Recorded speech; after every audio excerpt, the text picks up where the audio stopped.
Hi, how are you? So first, I want to introduce myself. My name is Biawar. I'm from Kurdistan, Iraq. I've been trading for 1.5 years, only less than 1 year experience with Mr. Michael models. And last time we talked together, he told me that I shouldn't go jump off from one model to another because I was doing that. And I had a really bad experience with the overall learning with him. But ever since he gave me that advice, I think it was a month ago, he told me that. He said, just focus on one model. And I've been focusing on the regular trading hour, I mean, the first presentation. So basically, the first hour of the opening range gap. And I've been practicing with paper trading, and it's going pretty great, actually. So that's all I wanted to say, actually. What observations did you recognize in the change from jumping around and playing musical chairs with different approaches and models to that one model you're sticking with? What type of epiphanies did you discover by doing that? So I recognize that for a trader who's less experienced, who doesn't have a lot of experience, actually less than a year experience, it would be just suiciding yourself to, trade every time of the market. So I was trading PM session, lunch macro, the morning. I was trading London sometimes, which really got me confused because I didn't know what the market is doing one at a time, learning and focusing on one time and one price action at a time. So I actually learned a lot of things. Right now, I'm still practicing. I want to give it another month with paper trading and then go and give it a try with real money.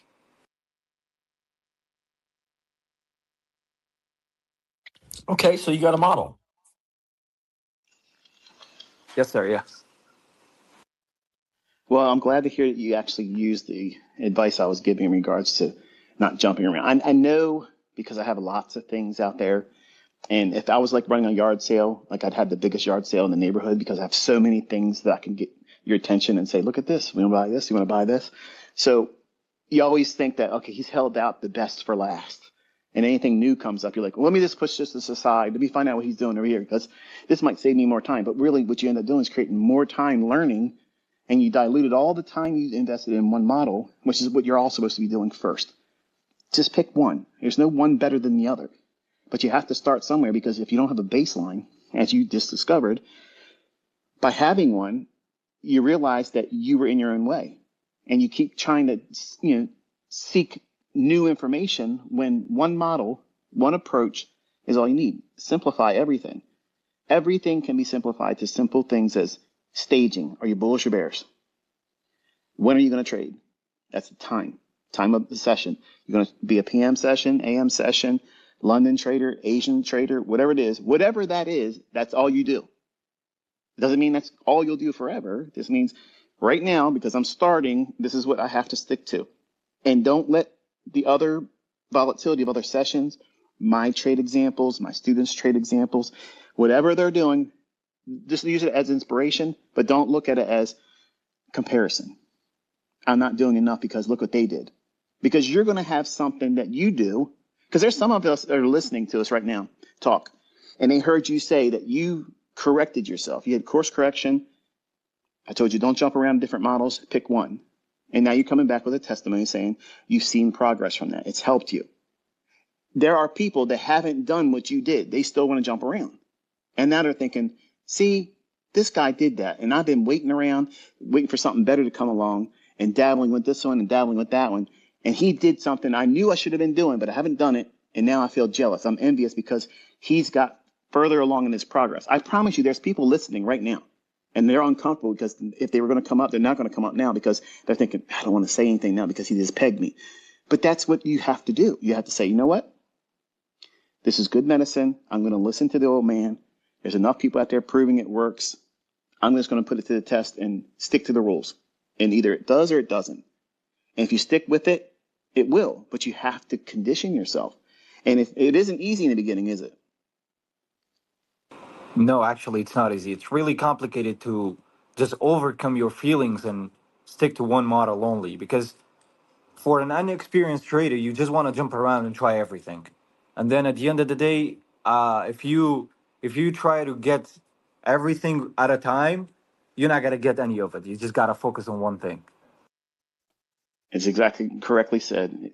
The more you try to get, the more likely you'll get nothing. And that goes back to the conversation of self-control, right? When we look at self-control, that's the very, very first nascent stage of self-control, of having discipline. And so many folks overlook that requirement in engaging with the market.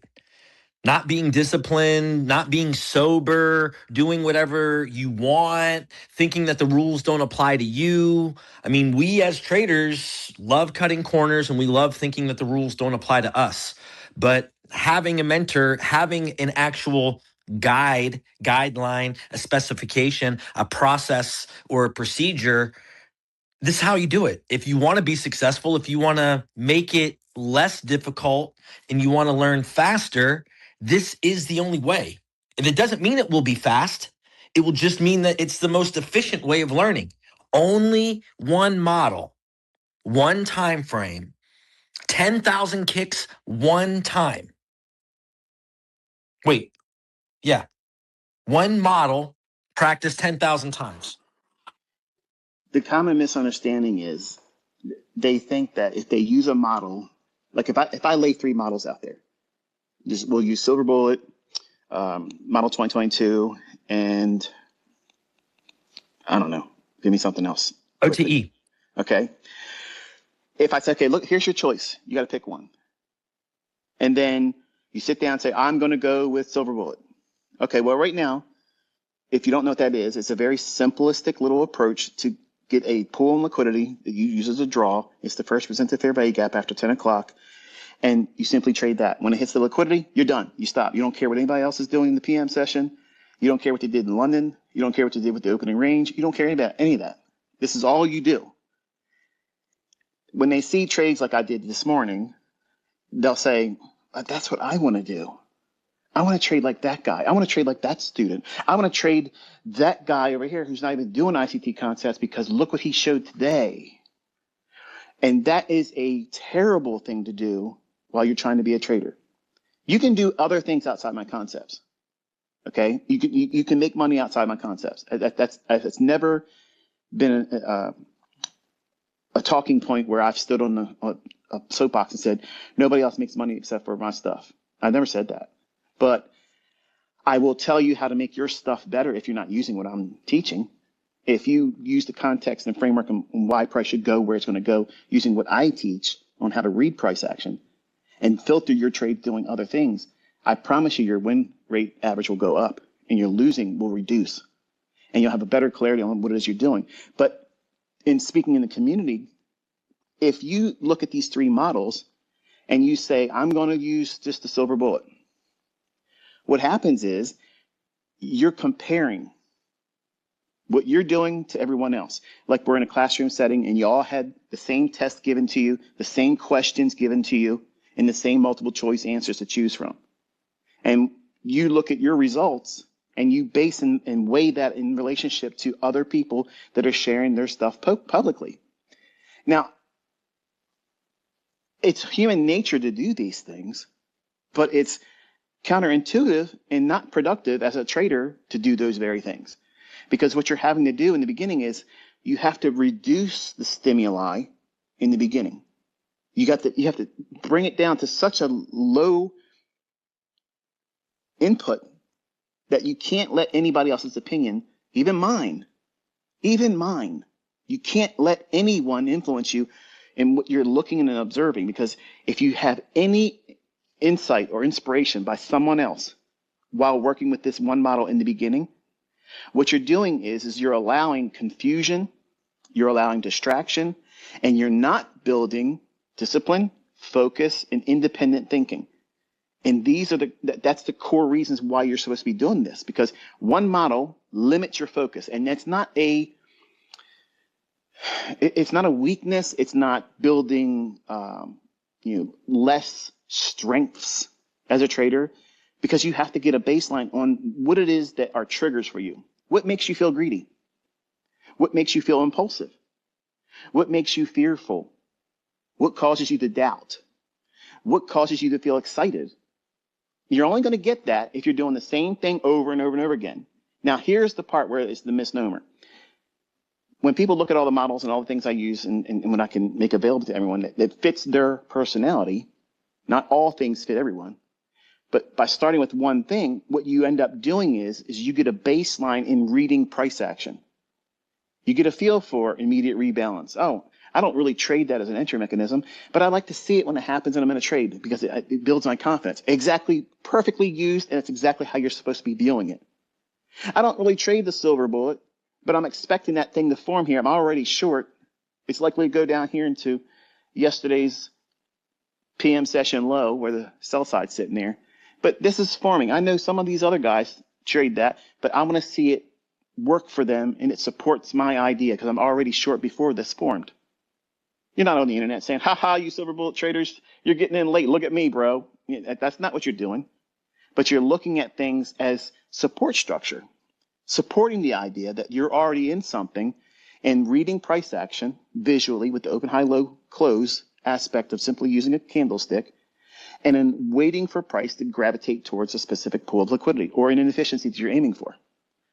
And by doing one model, you don't realize you're getting all this information and experience because you think, I'm only doing this, but there's all these other things I could be making money on. Or you look in hindsight and say, look at this. This is a model 2022, and I chose silver bullet. Ugh, that's it. I'm bailing on this. I'm going to go to model 2022. I did that same stuff, man. That's what I messed around for 2.5 years. I had it figured out. But I kept tinkering with this and jumping from this and saying, well, this is better than that one. I was looking for the best of the best, not realizing my ability to read price action was the best. And I don't need a model. And that's what you'll find in time. Give yourself time to cure as a trader. You may not use a very specific model right now, but by sticking to one and learning how to read price action and just become familiar with the PD arrays, the models, you will recognize them because you know how to read price action. And you'll say, oh, there's that thing that everybody else is using. I don't trade it, but I can see it. So I now feel even stronger about the idea because there's another model speaking in the same direction I'm trading in. That's the epiphany I'm looking for when I'm asking traders to say, what do you see? What do you feel? What do you discover? Well, I start with this one simple model, but now look at this. I'm able to see this and this and this and this. And I never cared about those order blocks. I never cared about those inversion fair value gaps. But man alive, here they are. It's just jumping off the chart. It makes sense to me now. Now you understand the language. You understand it. And those charts are going to talk way more outside the spectrum of just simply your model's rules. And that's how you know you've achieved the clarity and the visibility as a smart money independent thinking trader. Michael, would you agree? What you're saying to me, and I love what you're saying, is as the growth and evolution, more models add confluence, right? We refer to it as a confluence. And for the newer trader, they're just trading one single model, and they've only got this one very specific way in which they're engaging with price. But as we learn these concepts, then price kind of opens up, and you're like, oh my goodness, I see a 2022. Oh my goodness, I see this inversion fair value gap. Oh my goodness, we're at this first presentation. Oh my goodness, we're at this octant. Like, you can start taking more of the models that you become familiar with and stack them as confluences. It gives you a depth of perception and understanding. And if I could just borrow the analogy I used the last time we got together here like this. If I had you stare and study at a picture for a week, you had to spend 30 minutes studying, looking at it. Kind of like, these snobs, they go to art galleries and they sit there and they look at the painting. I never understood it, okay? But I'm going to borrow the logic here. You stare at this picture I gave you. You got to spend 30 minutes a day staring at it. Look at every facet and every little detail. You're not trying to decipher anything. You're just trying to get familiar with looking at it, okay? Say it's a picture of your spouse or your firstborn. Just use that just for a visual right now, okay? You know this person. You care about this person. You have an affinity for this person. There's emotions behind it. You have hopes and dreams for this person. You don't want anything bad to happen to this person. That's exactly what you're supposed to have for your model. Now, if I give you that picture and I just took a piece out of it in the shape of a jigsaw puzzle piece. But I give you the rest of the picture. Are you going to lose visibility or clarity? No. Now reverse it. You're starting off with one jigsaw puzzle piece, but you know it intimately. You know it intimately. You know what the picture is supposed to look like. And I give you a puzzle piece from another puzzle. How quickly you're going to recognize that this doesn't fit here. Real quick, you're going to notice it. But you won't have that perception the first time you sit down with that picture of a stranger. And you're always in this stranger paradigm when you're jumping from model to model to model. Because you think all pieces fit together. They don't. All pieces are the same. They're not. So when you have a understanding of what the grand scheme or the picture should look like, and you're introduced with a piece of information that isn't part of that, in this sense, it would be the model that you're trying to trade with, you won't spend time wrestling with this piece to try to find out where it fits because you recognize the colors aren't even part of the grand picture. It's a small little piece of something alien to it. And you create that same problem, and you have to stay out of that problem entirely by this being in what you recognize. So how do you use this for modeling? You write down a very simple list of processes and rules and things that you are going to worry about only for your model. What are you going to use for the liquidity? Because the liquidity that forms every single day for your model is the same liquidity every single day. What? Yep. Are you going to trade previous day's highs, buy side, or previous day's lows for sell side? Are you going to use overnight session buy side or sell side? There's two right there. Which one are you going to use? The probability is where are we at closest to it at 9:30? At 7 o'clock, which one are we closest to? You see how easy we just stripped down all that confusion about looking at these charts. And you're thinking, man, where's it going to go? I don't know what it's going to do. Why is he going to pick this low? Why'd you pick that low, ICT? Why didn't he do this one? Why? Because this is what I'm aiming for. This is the model I'm using right now. This is what the market's telling me right now. Because I've been in here long enough to recognize that the 17 other different models I'm aware of, they're not firing right now. They're not saying something's going to happen right now. But my experience level says this is what's firing right now. So my eyes jump onto that. And that's what you end up becoming. And that may not be your goal right now. You never even realize that's what's going to happen to you or even aimed for it. But by sticking to one model, you build a greater appreciation for price action. And you can read it and not demand that you put yourself in a trade every single time you're watching and reading it. And then you have mastery over yourself. You're not mastering the market, but you have mastery of yourself. And when you have a model that you only employ when everything's lined up for that, and you have mastered yourself, you wrestled and submitted the fear and greed aspects of trading, and that's an ongoing process. But in the beginning, you want to make a lot of money real fast, and you're afraid to lose money. And you have to figure out what those things are that trigger that. And you're only going to find that by sticking to one process, one model, and logging that and recording the uncomfortable things that you pretend that are not important. You got to tell yourself in the journal, I'm recognizing these are periods where I get really anxious. And this is an area where I can work on overcoming this fear because it's highlighting a deficiency in understanding and experience. And so I'm going to pour my attention into this, not pretend it's not there, not pretend that it isn't there and it's somebody else's problem to worry about. And as long as I don't make it public, nobody can judge me on it. No, in trading, you got to be 100% responsible. And you got to be able to recognize these things and say, you know what? If I'm going to be honest about this and make a real good, strong, honest effort on learning how to do this, I got to be honest with myself and recognize where I'm not doing as well as I would like to be.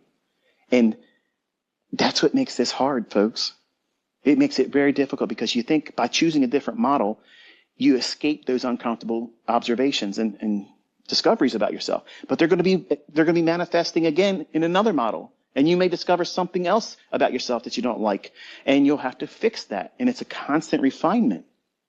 until you no longer worry about those things because you've replaced those fearful, emotional, psychological tug of wars with, I ain't got time to worry about all that because this is what the rules say I'm supposed to do. This is the time I'm supposed to engage, and this is the liquidity I'm aiming for. Everything else is extra. I ain't got time for it. Simple as that. And when you subscribe to that one model approach in the beginning, you grow closer and closer and closer to not just simply trading with one model, but being able to read price action in a whole grand scheme that you can't really appreciate. I can't articulate it. I can't put it in words what it feels like when you look at price action. And I got dozens of models that pop up, and then others are saying, no, I can't use this one because it's not doing it. Because it's like handing you a jigsaw puzzle piece to a puzzle completed that you've never seen before. You wouldn't know where the puzzle piece fits. So there's this barrier, and that's what makes it hard for me with this language, because you think it should be A, B, C, 1, 2, 3, and it's easy to follow that, and it's not. But it gets like that if you keep doing it over and over again with one approach, because you're forcing yourself into reading price action, and you start seeing things there. And you're like, oh yeah, I remember him saying that. Oh, I remember that. Or you'll get to a point where you're watching price action, and it looks like, oh, is this one of those things that's going to be an inversion fair value gap? But it doesn't produce an inversion fair value gap. It just trades right on through it. Well, that's Intel too. That's telling you it's extremely bullish or extremely bearish. And you get to see real life examples of that as a bonus on top of you following your model. It's all part of the experience. But in the beginning, you think, because I have 1,000 videos on there and different concepts all the time, you think you got to go to the kitchen sink approach and grab everything. You got to get every piece of silverware and put it next to your plate, and that's the only way you're going to have dinner tonight. That's not how it works. You just need something to eat with, a clean plate, and something to sustain yourself. Sustenance to support you in your progress going forward. And if you think like that, it will make it so much more pleasurable and relaxing, and you'll actually enjoy the process versus, man, this sucks. This is too much shit. This guy's always bringing new stuff. He's trying to make me a perpetual student. No, I'm not. I'm trying to tell you this is what's available for you. But we always go back to one model in the beginning. Whatever it is that you choose, that's it, until you can read price action well. When that's done, then you can branch off into other things. But until you figured out how to read price action, stop reaching for a different cookie cutter. Wow. Thank you, sir. That was correct, 100%.